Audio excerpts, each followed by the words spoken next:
ass up. Come on, it's got squeeze. Can't do nothing. Harder. Harder. Keep him up.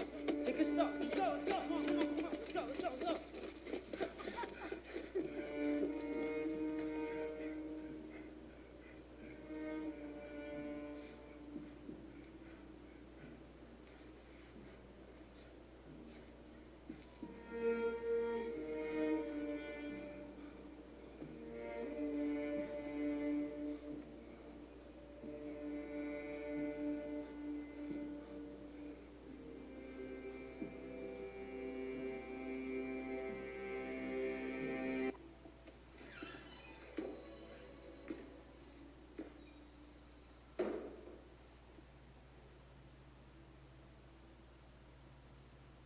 Can I help you, pal?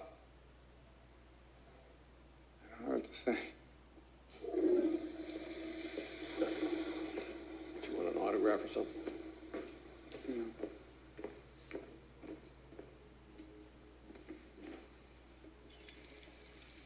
My name is Arthur. Penny Fleck is my mother. Jesus. You're the guy that came to my house yesterday. Yes. I'm sorry, I just showed up, but my mother told me everything, and I had to talk to you. Look, pal, I'm not your father. What's wrong with you? Look at us. I think you are. Well, that's impossible. Because you were adopted, and I never slept with your mother. I wasn't What do you want adopted. from me? Money? No, I wasn't adopted. She never told you. Me what?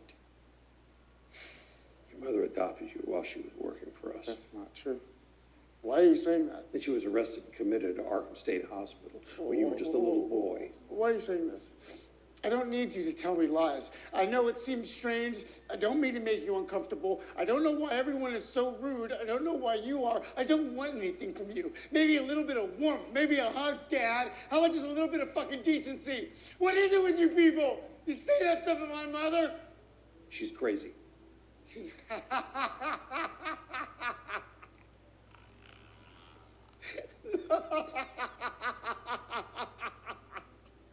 You think this is funny? Dad, it's me. Touch my son again, I'll fucking kill you.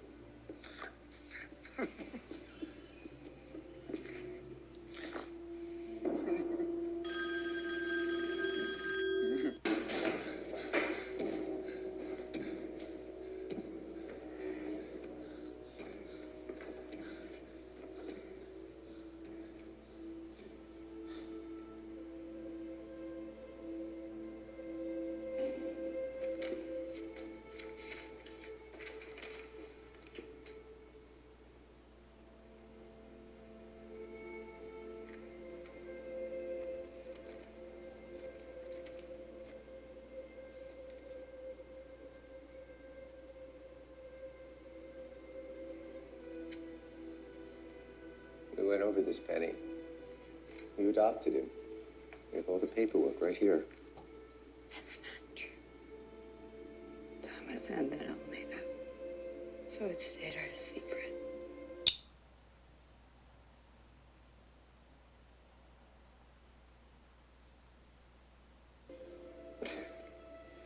You also stood by when one of your boyfriends repeatedly abused your adopted son and battered you.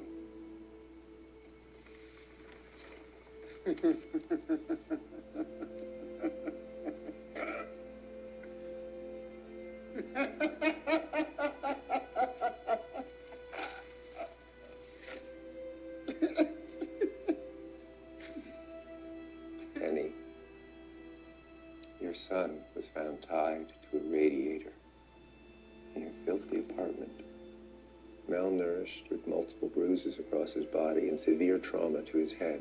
I never heard him cry. He's always been such a happy little boy.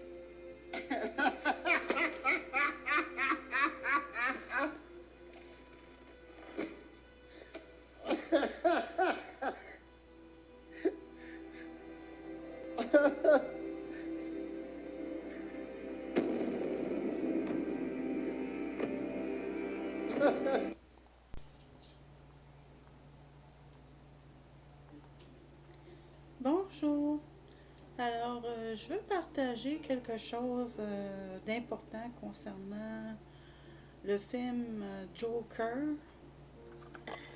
2019. Et ce que je vais relever n'a pas été vu par plusieurs. Et cela inclut même des thérapeutes, voire même des psychiatres. Okay. Moi, je vais aller plus loin que ce qui a été partagé et qui n'a pas été découvert pour la plupart des gens. Donc, concernant le fait que Arthur a été adopté, c'est-à-dire que j'ai vu une photo que comment il s'appelait? Thomas Wayne, il avait écrit derrière la photo « I love your smile ». Il se pourrait que ce soit elle-même qui l'ait écrit, mais je vais revenir là-dessus. Ça pourrait être elle qui a écrit « I love your smile » TW, ok? Mais je vais revenir là-dessus. Bon. On va au certificat d'adoption. Mais avant ça, je vais aller à la réaction de Thomas Wayne, qui était dramatique à mon sens. Parce que de un, il y avait une clôture qui séparait son fils d'Arthur. Première des choses, une clôture très efficace pour garder les personnes, les intrus à l'extérieur. Donc, son fils n'était pas en danger comme tel. Et de plus, bien que ce soit très désagréable de se faire monter un sourire comme il l'a fait à Bruce Wayne, le futur Batman, très désagréable, j'ai bien dit. Parce que oui, effectivement, tu t'étires la peau pour la monter jusqu'au nez. Fait que c'est certain que c'est pas du tout agréable. Mais à savoir si tu peux être traumatisé par ça, non. Et puis tu peux être encore moins traumatisé par son petit tour de passe-passe avec les fleurs, là. Son petit bâton magique avec les fleurs en plastique, là. Fait que c'était pas agréable, mais c'était pas la fin du monde, là, je veux dire. C'est certain que Arthur, croyant que Bruce était son demi-frère, il devait être certainement jaloux de lui. Donc, c'est certain qu'il y avait une certaine jalousie, je ne nie pas, ok? C'est ce qui fait que ça explique la façon qu'il s'est pris avec Bruce. Puis aussi, avec sa petite baguette magique, c'est certain que il essayait de faire valoir qu'il était plus intelligent que Bruce, là. Puis pourtant, lui, il avait une quarantaine d'années. Fait que oui, il y avait très certainement de la jalousie qui était derrière ça. D'autant plus que lui, il avait 40 ans, puis Bruce, il en avait comme 7-8 ans. C'est certain que c'était pas difficile de lui jouer des petits tours de passe-passe avec la baguette magique, là. C'est sûr, là. Bon. Mais ça justifie aucunement l'animosité que Thomas Wayne a eu à son égard dans la scène de la salle de bain. Aucunement. Puis en plus, comment ça se fait que Thomas Wayne était au courant que Arthur avait été adopté? Je veux dire, oui, elle travaillait pour lui, sa mère, Penny, elle travaillait pour Thomas Wayne. Du moins, c'est l'histoire qu'on nous dit. Mais il n'était pas censé savoir en tant que son employeur, si c'était le cas qui était son employeur, qui avait été adopté. C'est un détail intime. Donc, c'est là que ça me fait croire qu'il y a eu une aventure, qu'il y a eu une histoire avec Penny. L'autre raison pourquoi est-ce que je crois qu'il y a eu une histoire avec Penny, à part le petit mémo derrière sa photo, que Arthur a découvert après qu'il ait étouffé sa mère avec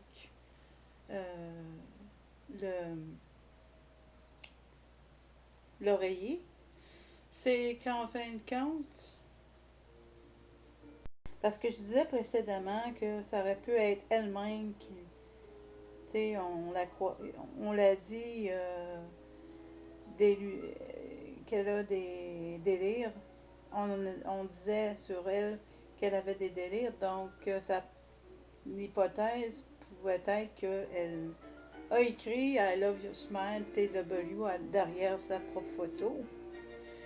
Mais vois-tu aussi la réaction qu'il y a dans la scène de salle de bain avec Arthur, de dire ta mère est une folle, tu sais, directement. C'est pas, tu sais, c'est vraiment pas, non seulement pas gentil, c'est plus que ça, c'est violent. Violent envers qui? Envers qui? Envers Arthur et envers sa mère. C'est comme s'il voulait nier qu'il y a eu un rapport intime avec sa mère. C'est-à-dire qu'ils ont sorti ensemble. Ils ont définitivement sorti ensemble. Maintenant, compte tenu qu'il connaissait supposément qu'il était son employeur, puis qu'il connaissait qu'Arthur avait été adopté, qui est un détail très intime, donc il a dû être intime avec Penny. Et compte tenu qu'il est très agressif aussi, non seulement envers Arthur, mais aussi envers Penny, c'est à se demander si c'est pas lui qui a fait en sorte qu'il y ait un certificat d'adoption et qui a fait en sorte qu'elle soit internée. Puis, tu sais, comme je te disais précédemment, là, il y a des façons plus gentilles de dire ta mère a été internée. Hein? Mais d'autant plus que ça ne veut pas dire que parce qu'une personne a été internée, qu'elle perd tout crédit. En tout cas, malheureusement, dans la société, c'est ce que ça produit plus souvent qu'autrement. Mais il y a des psychiatres eux-mêmes qui ont dit que la folie n'existe pas. Le nom qui me vient à l'esprit, c'est Thomas Raz. Mais il y en a d'autres. OK, mais là, on va revenir à l'histoire d'Arthur, mais je fais quand même cette parenthèse-là qui est très importante parce que c'est une création. La folie, c'est une création. Je ne dis pas qu'Arthur n'avait pas des problèmes. Et je vais y venir très bientôt. Je ne dis pas qu'Arthur n'avait pas des problèmes d'ordre émotif. Il y en avait très certainement. Et surtout, le fait que il a demandé à Thomas Wayne de lui donner un câlin, de le prendre dans ses bras. Ça démontre qu'il n'y a pas eu de démonstration affective de la part d'une figure paternelle. Maintenant, vu qu'on parle du passé d'Arthur, oui, je sais, il y a un épisode on voit sa mère dans un hôpital psychiatrique rencontrer quelqu'un. Mais là, on sait que c'est l'imagination d'Arthur, parce que Arthur se trouve dans la scène à 40 ans, puis en réalité, il était très jeune dans l'histoire. qui avait été raconté qu'il avait été attaché à un...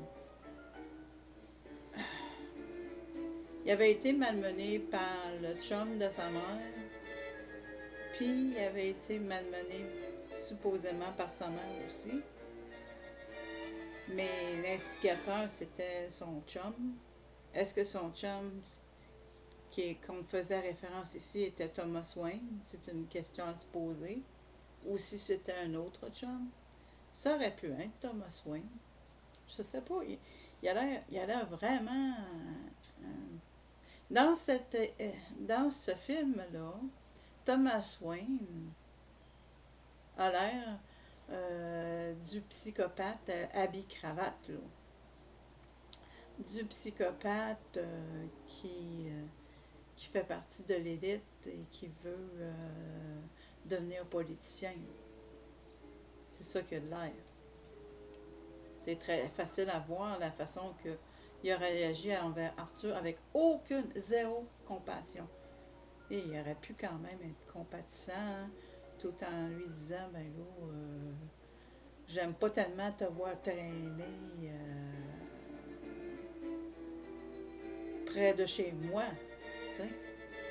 J'aime pas tellement que tu entres en interaction avec mon fils alors que toi, que tu as une quarantaine d'années, c'est bizarre, hein? Fait que, je reviens, c'est qu'en fin de compte, Arthur, tu vois qu'il y avait un souvenir qui lui revenait parce que là, il était dans la scène à 40 ans avec sa mère quand elle était jeune, puis qu'elle rencontrait un psychiatre, puis que le psychiatre lui disait que son fils avait été malmené. Fait que là, ça dit que c'était un souvenir d'Arthur. Puis on réalise en écoutant le film qu'Arthur, il y a des souvenirs qui lui revenaient,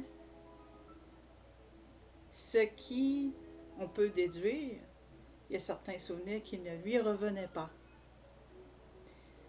Et puis, ça fait en sorte que on peut croire qu'il y avait le stress post-traumatique, mais compte tenu que c'était pas parce que l'habitude, le stress post-traumatique, c'est des soldats qui sont allés à la guerre qui ont ce diagnostic-là. Je parle de diagnostic, oui, bon. Je reviens à l'idée que la folie n'existe pas. Les problèmes émotifs existent.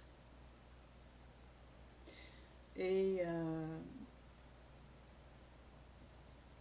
quand je parle de diagnostic, c'est juste pour qu'on se comprenne. Tu sais, parce qu'on peut pas...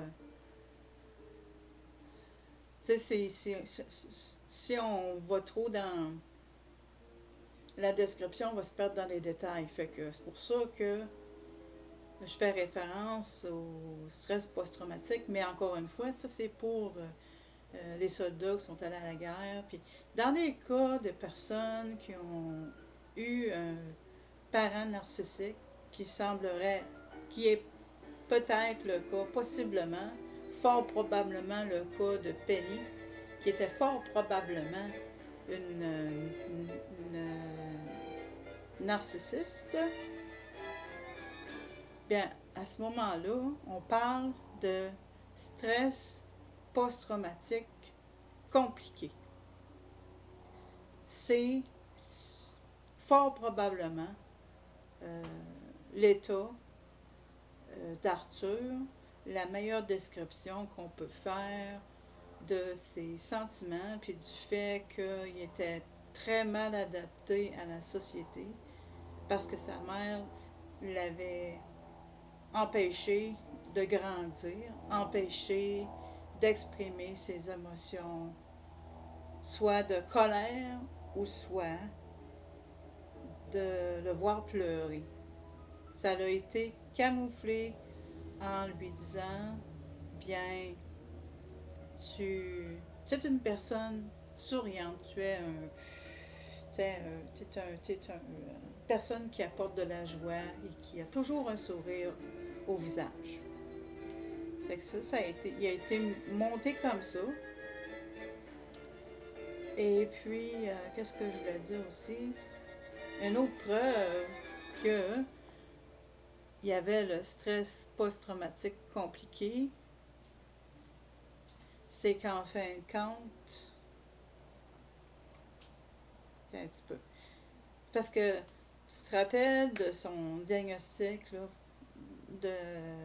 dans le film, je ne l'ai pas en français, tu sais qu'il riait tout le temps, peu importe où, peu importe quand, ok, puis tu vois que c'est un mécanisme de défense parce que il en souffrait aussi, là. Tu le vois que son visage est tordu pendant qu'il rit, là. Puis même que des fois, il y a des larmes qui coulent là, pendant qu'il rit. Fait que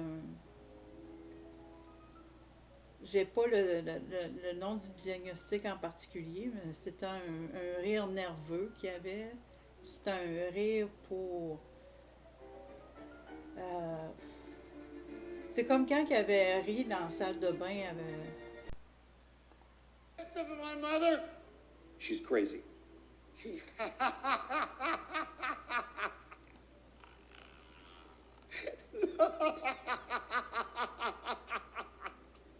You think this is funny? de ce que Thomas Wayne avait dit, parce que Thomas Wayne il a été très violent quand il a dit « Ta mère, c'est une folle. » Là, il est parti à rire. Et il a ri de façon... Ben c'est ça, c'était une façon pour lui de se défendre. Aussi. Fait que...